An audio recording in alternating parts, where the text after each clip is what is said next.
थाना ठीकरी वाला के इलाका 79 रोड पर पुलिस मुकाबला, एक डाकू हलाक। तफसीलात के मुताबिक ठीकरी वाला पुलिस ने 79 रोड पर नाका लगा रखा था कि इसी दौरान मोटरसाइकिल पर सवार दो नामालूम अफराद को नाका पर मौजूद मुलाजिमीन की तरफ से रुकने का इशारा दिया गया, जिस पर मोटरसाइकिल सवार मुसल्लह मुलजिमान ने नाका पर मौजूद पुलिस पार्टी पर सीधी फायरिंग कर दी और फरार होने की कोशिश की तो पुलिस ने उनका ताक़ुब शुरू कर दिया और पुलिस की जानिब से मजीद नफरी और एलीट फोर्स भी तलब कर ली गई।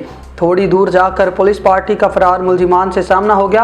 मुसल्लह मुलजिमान ने फिर से पुलिस पार्टी पर शदीद फायरिंग शुरू कर दी, जिसके जवाब में पुलिस और एलीट फोर्स ने भी फायरिंग की। फायरिंग का सिलसिला बंद होने पर मालूम हुआ कि एक डाकू अपने ही साथी की फायरिंग से जाम हक हो गया।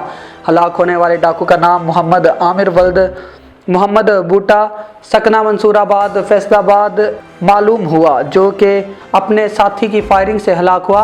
पुलिस इत्तला के मुताबिक मौका से थोड़ी देर पहले दौरान वारदात छीनी गई मोटरसाइकिल नंबरी IGM 1700 मॉडल 2015 माले मसरूका बरामद हुई।